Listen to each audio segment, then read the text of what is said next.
আসসালামু আলাইকুম বন্ধুরা, কেমন আছো তোমরা? আশা করি সকলেই ভালো আছে। চলে আসলাম তোমাদের মাঝে অবশেষে 89 নম্বর ব্লগ নিয়ে। 89 নম্বর ব্লগে আসলাম, এই কথাটা শুনতেও নিজের কাছে অনেক বেশি আনন্দ এবং খুশি লাগছে। এবং আসলে অবিশ্বাস্য একটি বিষয় কিন্তু আমরা পার করে ফেললাম। এবং দেখতেই পাচ্ছ, ঘুম থেকে উঠেই কিন্তু আসলে আমি একটু বাইরে হয়ে গেছিলাম, এটা তোমরা একটু পরে ক্লিপে দেখতে পারবা।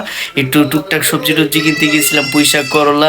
এবং দেখতে পাচ্ছ এখন কিন্তু পুরো রেডি, আমরা পুরো রেডি হয়ে এখন কোথায় চলে যাচ্ছি আশা করি তোমরা সবাই জানো। আজকে কিন্তু রবিবার এবং আমাদের কোচিং আছে, কিন্তু আজকে টুইস্ট হলো আমরা দুজনেই কিন্তু এক জায়গায় যাচ্ছি না।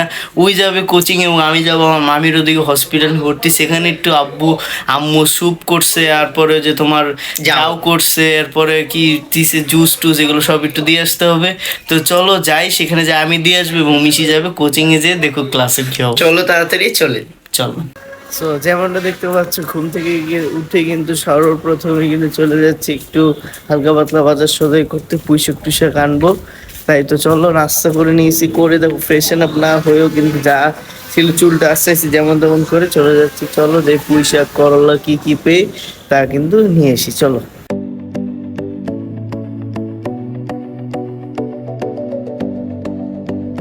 সো এই যে যেমনটা দেখতে পাচ্ছ, যে পুঁইশাক করলা নিয়ে নিলাম। চলো চলে যাই বাসায়, আসলে তো ফ্রেশন আপ হইনি। চলো বাসায় যাই, ফ্রেশন আপ হই, তোমাদের সঙ্গে কি দেখা হচ্ছে। এবং আমাদের কিন্তু আজকে কোচিং আছে, চলে যেতে হবে। চলো। তো যেমনটা দেখতে পাচ্ছি একই রিস্কাতে আছি, কেননা আমাদের দুজনের রাস্তাটা প্রায় সেম, মানে সামনেই আছে। এবং সামনে যে আমি বাইক নিয়ে নেবো, বাইক দিয়ে চলে যাবো এবং ওই এই রিস্কে দিয়ে কিন্তু চলে যাবে কিন্তু কোচিংয়ে।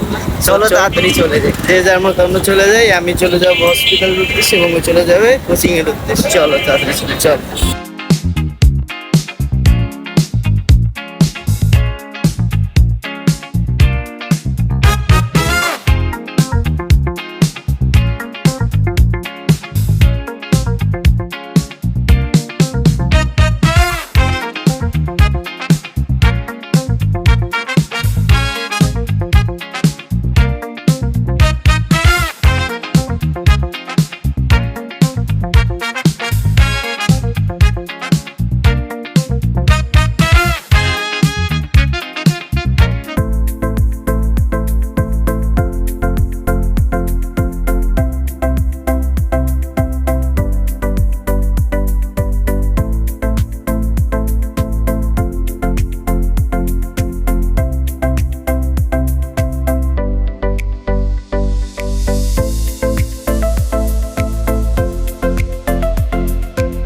এবং এই যে এরপরে কিন্তু আমি উঠে যাই 12 তলার মধ্যে, আমার মামি কেবিনে ভর্তি ছিল।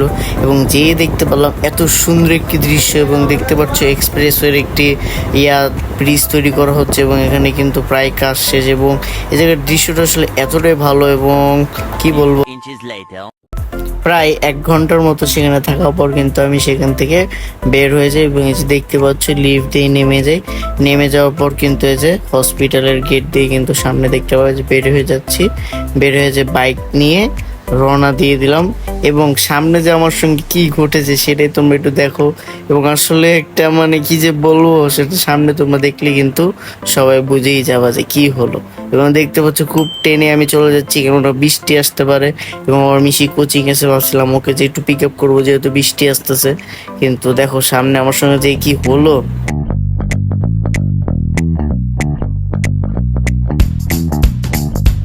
যেমনটা তো দেখতে পাচ্ছিলাম, আমি চলে যাচ্ছিলাম ফ্লাইওভার দিয়ে, হাই ফাই করে টান দিয়ে কিন্তু চলে যাচ্ছিলাম।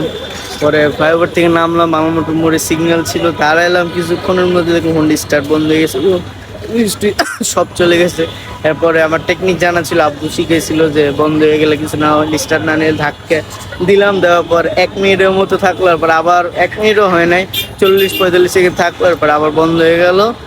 এই তারপরে দেখে একটা স্কার্টনের দিকে মেকানিকের কাছে নিয়ে আসলাম। বললো ব্যাটারি বের করে দেখলাম চার্জ দেওয়া লাগবে, চার্জের এখানে কারেন্ট চলে গেছে। মানে কি যে একটা অবস্থা, এখন কারেন্ট আসবে, আধা ঘন্টা ধরে চার্জ দেওয়া লাগবে, এরপরে দেওয়া লাগবে। যাই হোক হয়ে গেছে, এটা দেখি সলভ করি, সারাই পরে বাসায় যাচ্ছি। ঠিক আছে, দেখো তোমরা আমার সঙ্গে মিশি মনে হয় তখন হয়তো ক্লাস করে বের হয়ে গেছে মনে হয়। আমি ভাবছিলাম ওরা নিতে যাবো, দেখ এটা ভাগ্যে আছে। চলো। এবং মেকানিক কিন্তু কারেন্ট আসার পর একটু পরে কিন্তু আমাকে বলে যান ব্যাটারিটা একটু আপনি ভাই চার্জ দিয়ে আসেন, জিকো মোটরসে পাঠায়, কিন্তু সেখানে বলে সেখানে হবে না। এরপরে আমি এখানে কিন্তু চলে আসি, এখানে আসার পর কিন্তু তারা বললো যে না তারা পারবে। দেন আমি কি আর তাদের দিয়ে দেওয়ার পরে ব্যাটারি চার্জ করে নামাজ টামাজ পড়ে আসি।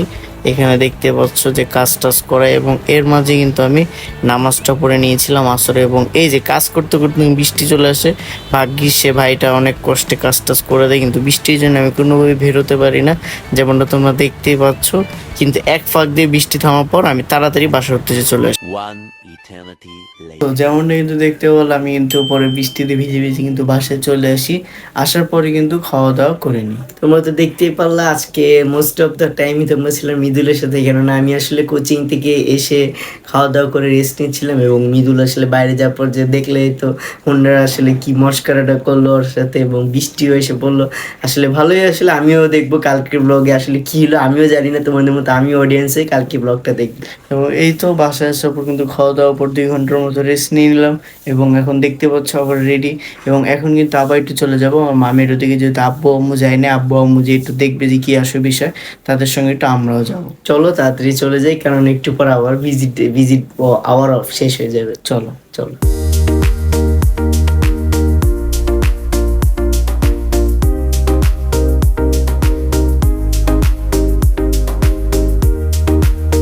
এবং এই যে দেখতে পাচ্ছ পৌঁছে যাই আমরা। পৌঁছে যাওয়ার পর কিন্তু আমি একটু চলে যাই, আমার বোনের সঙ্গে ওষুধ কিনা লাগতো, মামির একটা ওষুধ ছিল সেটা কিনতে কিন্তু নিচে চলে যায়, যে ফার্মেসিতে দেখতে পাচ্ছ ওষুধ টষুধ কিনে উপরে চলে যাই। A few moments later. যেমন দেখতে পাচ্ছ দেখা সাক্ষাৎ শেষ, চলে যাচ্ছি আমরা বাসায়। আব্বুর মিশি চলে গেছে আগে, আমি আর আম্মু চলে যাচ্ছি এখন। তো চলো, রাত হয়ে গেছে, বাসায় যেতে ওদের সঙ্গে দেখা হচ্ছে, চলো।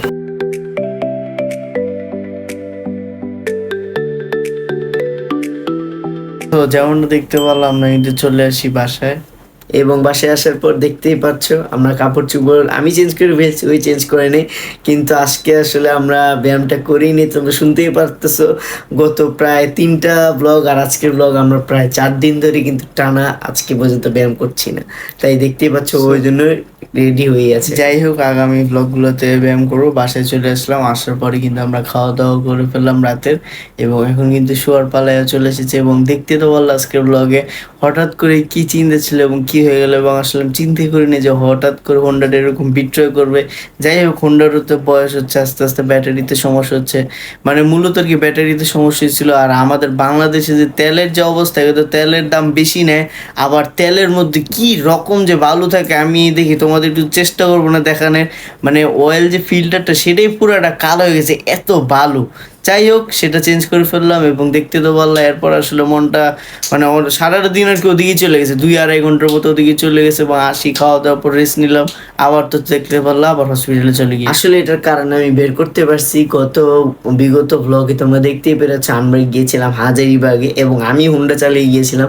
চালিয়ে যাওয়ার টাইমে কিন্তু আমাদের যে ইঞ্জিন লাইটটা আমি লাগাইছি প্রায় 2টা উপরে নিচে করে প্রায় 4টা, আর ইঞ্জিন নিচে 4টা লেগেছে, মানে প্রায় 8টা লাইট আমি হাজারিবাগ যাওয়ার সময় জ্বালাই গিয়েছিলাম, এবং আসার টাইমেও চালাই আসছি।